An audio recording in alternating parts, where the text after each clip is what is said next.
Hi everyone, and welcome to week 2 of English 123 Advanced Composition. This week we're going to look at annotating your sources as you are getting started with writing an annotated bibliography. So, as a quick review from week 1, we talked about finding credible sources in doing your research. By now you are coming up with a topic related to your major. What are you going to write your research paper about? We talked about how to be organized when researching, developing a method that works best for you. And in the reading from week 1, you had chapters 1 and 2 and chapters 2 and 3 and chapter 9. And you're going to review chapter 9 again later in week 4. But there's a few things I just wanted to point out in chapter 9, and that was the importance of taking notes and knowing when to paraphrase and when to directly quote. So when doing your research, you're going to read a lot of information about your topic, and you're going to keep in mind, what is it that I want to use to share in my research paper? Some of the information you're going to paraphrase, which means you're going to put it into your own words. You're going to summarize what the author is saying, and you're going to put it into your own words, but you're still keeping the author's information. And the other way you might want to do it is to directly quote what you found.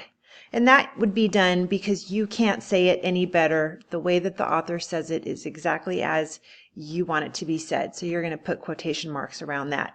So when you take your notes, just make sure that you're keeping in mind which is it that I'm paraphrasing and which is it I'm directly quoting. Okay, that will have to be, no matter which way you decide to present your information, you will cite it and indicate where that information came from. As we'll discuss throughout this course, when you are writing a research paper, you must cite everything. It's absolutely imperative. The rule of thumb is, if it's not common knowledge, then you must cite it. Okay? So there's, on page 144 in your reading, there's 5 rules for paraphrasing a source. So I ask you to reference that page. And then you'll also see on page 142, there's some information about knowing the difference between a primary source and a secondary source. You do want to have both of those in your bibliographies, in your research, so keep that in mind. A primary source is a source that you find that is a direct link to your topic, someone that has firsthand knowledge, firsthand experience with what it is that they're talking about. The secondary source is a source that's removed from the issue at hand. It's someone that's writing about it because they learned about it or they studied about it, but they weren't there. They don't have the firsthand experience. Okay.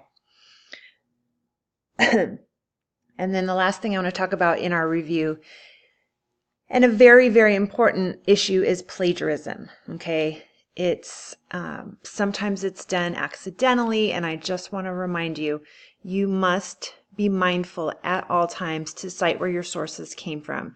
Plagiarism is taking anybody else's words, pictures, ideas, and presenting it as your own. Okay, it's unethical, it's not lawful, and it will get you in trouble academically. So please, when in doubt, cite. Okay, so now we're gonna look at this time you're doing your research, you have your topic, you're thinking about what you're going to write about, you're thinking about the issue, what is it that I'm going to present as the issue, the problem, and you're taking notes and you're gathering information, and you're going to turn those notes into an annotated bibliography. That is, you have 3 things that are due this week. You're going to do part 1 of your annotated bibliography, your first 60 points. You're going to submit it to Smart Thinking for some feedback, and that's a 20-point assignment.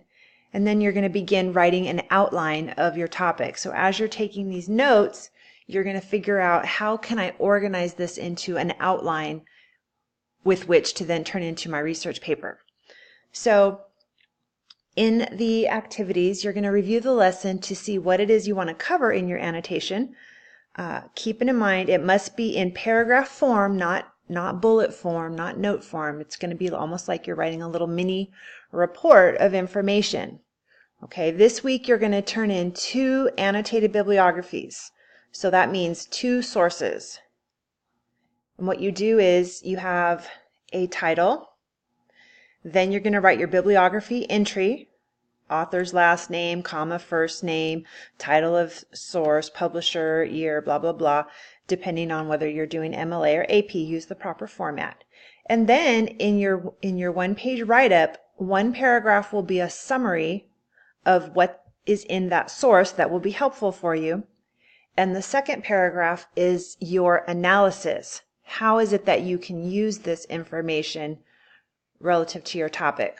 Okay, so this is a 60-point assignment, 30 points for each of your annotated bibliographies.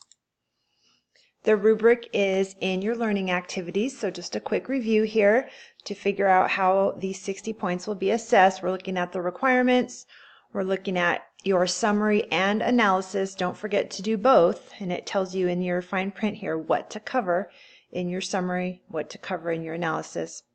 Is it done properly in your format, organization, spelling, grammar, etc.? Just check through this rubric to make sure you've covered everything. And then after you've done that, you're going to start making an outline of your topic. And this is a 50-point assignment, also due by Sunday. I've given you a point breakdown of how it will be scored. So you're going to have your topic of your paper. Then you're going to write down some background information, maybe a little bit of why is this topic interesting to you? Why did you choose this topic? Then you're going to split it up into the issue, the problem. What is it that you intend to argue? And you're going to address the counter arguments. So when you do your research, you need to start looking for sources of those who are going to disagree with you. And so you have to come up with what are they going to say that's going to argue your cause, and then how are you going to have a rebuttal for that? Okay? Here's an example of a working outline, which is what you're doing. It's just a draft. So you've got your topic, bullying on school campuses. The information is that bullying is harmful to children. It damages their education. While things are being done, there's many more things that still need to be done. Okay? So your possible arguments are going to be that bullying should be stopped, steps should be taken to reduce it or end it, parents should be trained, staff should be trained, bullies should be punished, etc., etc. These are all possibilities, okay? And then there's counter arguments that says, oh, the state involvement will make bullying worse.